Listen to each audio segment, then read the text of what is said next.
Saya cerita ini kisah tentang wanita yang bernama Maryam supaya tidak simpang siur.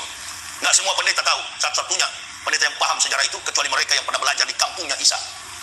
Yang tahu tentang kehidupan RT di sini pasti orang masyarakat di sini.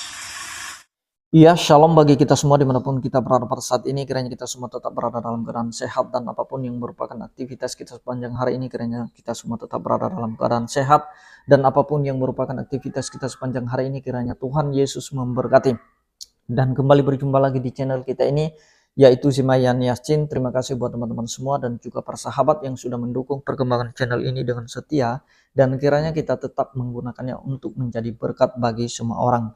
Nah teman-teman, pada video kali ini saya akan menjawab apa yang menjadi tuduhan Ustadz Yahya Waloni, di mana dia berkata bahwa waktu Yesus lahir ada banyak ahli Taurat, orang-orang Yahudi yang mempertanyakan tentang siapa ayahnya Yesus Kristus, dan kemudian Maria bingung menjawab. Dan kemudian dia berkata bahwa Yesus itu lahir bukanlah di kandang domba, dan juga dia berkata bahwa setelah kematian Musa tidak ada Nabi Israel sampai Yesus Kristus lahir. Nah teman-teman, sebelumnya mari kita akan simak videonya yang berikut ini. Saya cerita ini kisah tentang wanita yang bernama Maryam supaya tidak simpang siur. Nggak semua pendeta tahu. Satu-satunya pendeta yang paham sejarah itu kecuali mereka yang pernah belajar di kampungnya Isa. Yang tahu tentang kehidupan RT di sini pasti orang masyarakat di sini. Begitu wanita ini lahir, melahirkan anak laki-laki, ditanya oleh ahli Taurat orang Yahudi, siapa gerangan suaminya? Bingung Maria menjawab. Tidak ada yang bela. Orang tuanya pun malu. Siapa yang kita bilang ya? Kalau di Kristen ditambahkan nih ayat, diambil katanya Yusuf sebagai pendamping. Innalillahi. Ini suka paksa-paksa teori. Jangan suka paksa teori ya. Memaksakan teori sama saja memalsukan semua kebenaran. Itu akhirnya sungsang sekali kitabnya. Siapa yang menghamilinya? Tak ada yang mengaku. Lalu Yahudi katakan, sudah, kita tunggu saja sampai anak ini lahir. Besok paginya lahirlah anak itu, tepatnya pada tanggal 6 sebelum Masehi.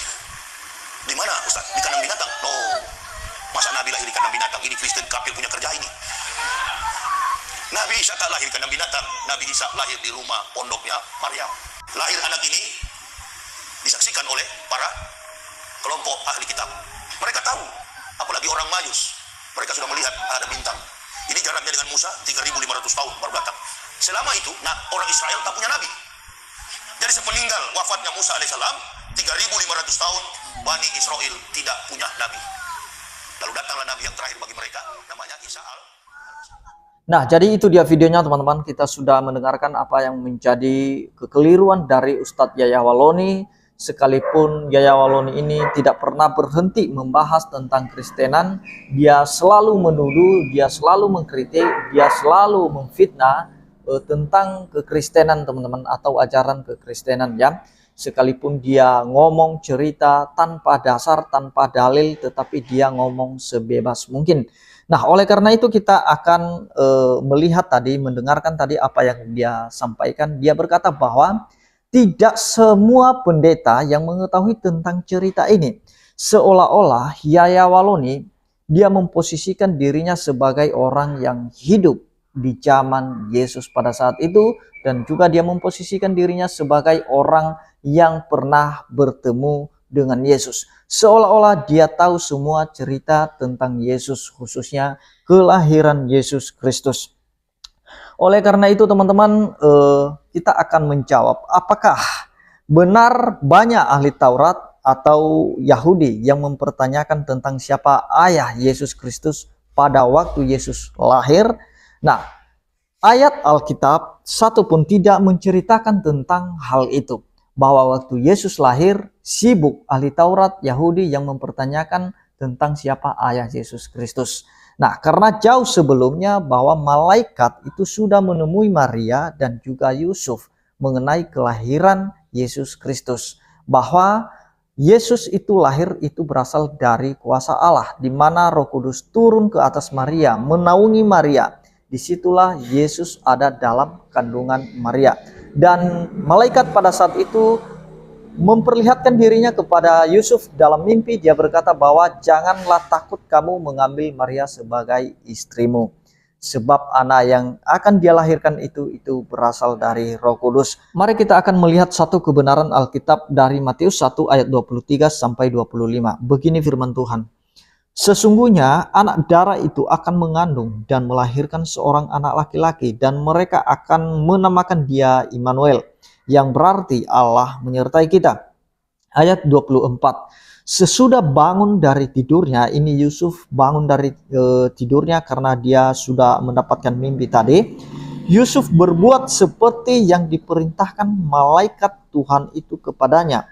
Ia mengambil Maria sebagai istrinya. Jadi Yusuf mengambil Maria sebagai istrinya itu atas perintah dari malaikat itu, karena sebelumnya mereka hanya bertunangan saja. Kenapa malaikat memerintahkan Yusuf untuk segera mengambil Maria sebagai istrinya? Supaya jangan ada tuduhan, supaya jangan muncul banyak pertanyaan tentang Yesus Kristus. Nah, ayat 25 dia berkata di situ, tetapi tidak bersetubuh dengan dia sampai ia melahirkan anaknya laki-laki, dan Yusuf menamakan dia Yesus. Nah, bayangkan teman-teman, ketika Yusuf mengambil Maria sebagai istrinya, maka dia menunggu sampai Yesus Kristus lahir. Dia tidak bersetubuh dengan Maria. Nah, jadi itu sudah jelas poin yang pertama yang sudah kita jawab teman-teman ya, bahwa tidak ada seorang pun dari ahli Taurat Yahudi yang mempertanyakan tentang siapa ayah Yesus. Itulah sebabnya malaikat itu memerintahkan Yusuf untuk segera mengambil Maria sebagai istrinya, supaya jangan banyak tuduhan atau jangan sampai Maria ini dituduh sebagai seorang pezina, sehingga nanti bisa dikenakan dia hukum Taurat, di mana setiap orang yang melakukan zina maka dia akan dirajam dengan batu. Dia menghindari itu. Itulah sebabnya malaikat menyuruh Yusuf untuk mengambil Maria sebagai istrinya. Nah, teman-teman, yang kedua, dia berkata bahwa Yesus itu bukanlah lahir di kandang domba. Dan kita tidak tahu dari mana dia ambil sumbernya, dasarnya. Kita akan melihat satu sumber yang luar biasa dari Lukas 2, kita lihat ke ayat 7 teman-teman ya. Dia berkata begini, dan ia melahirkan seorang anak laki-laki, anaknya yang sulung, lalu dibungkusnya dengan lamping dan dibaringkannya di dalam palungan, karena tidak ada tempat bagi mereka di rumah penginapan. Nah, jadi sudah jelas apa yang menjadi dalil hari ini, bahwa Yesus itu benar-benar lahir di dalam palungan, karena tidak ada rumah yang menjadi penginapan bagi mereka untuk bisa bersalin di sana. Dan kemudian buktinya ada para gembala di padang pada saat itu, bahkan malaikat itu memberitahukan kepada para gembala yang ada di padang. Di dalam Lukas 2 ayat 11-12, di situ dikatakan, hari ini telah lahir bagimu juru selamat, yaitu Kristus Tuhan di kota Daud, dan inilah tandanya bagimu, kamu akan menjumpai seorang bayi dibungkus dengan lampin dan terbaring di dalam palungan. Nah, itu sudah jelas ya, berkali-kali dia sampaikan tentang Yesus Kristus itu ada di dalam palungan pada waktu lahir. Nah, jadi teman-teman, kemudian dia berkata bahwa tidak ada nabi Israel setelah kematian Musa hingga Yesus Kristus. Itu Yahya Waloni sebenarnya dia kurang paham tentang ayat Alkitab, atau dia tidak mengerti kisah para nabi pada saat itu. Dia tidak tahu bahwa setelah Nabi Musa itu begitu banyak nabi yang diutus oleh Allah ke tengah-tengah bangsa Israel, teman-teman ya. Seperti Yesaya, Yehezkiel, Daniel, Hosea, Yoel, Amos, Obadya, Yunus, dan lain sebagainya. Begitu banyak nabi setelah kematian Musa sampai Yesus Kristus lahir. Nah, jadi itu sudah jelas Yahya Waloni ngaur, dan dia tidak punya dasar, dia tidak punya sumber yang akurat dan valid mengenai ceramahnya itu. Demikian yang saya sampaikan teman-teman, kiranya Tuhan Yesus memberkati kita semua. Shalom.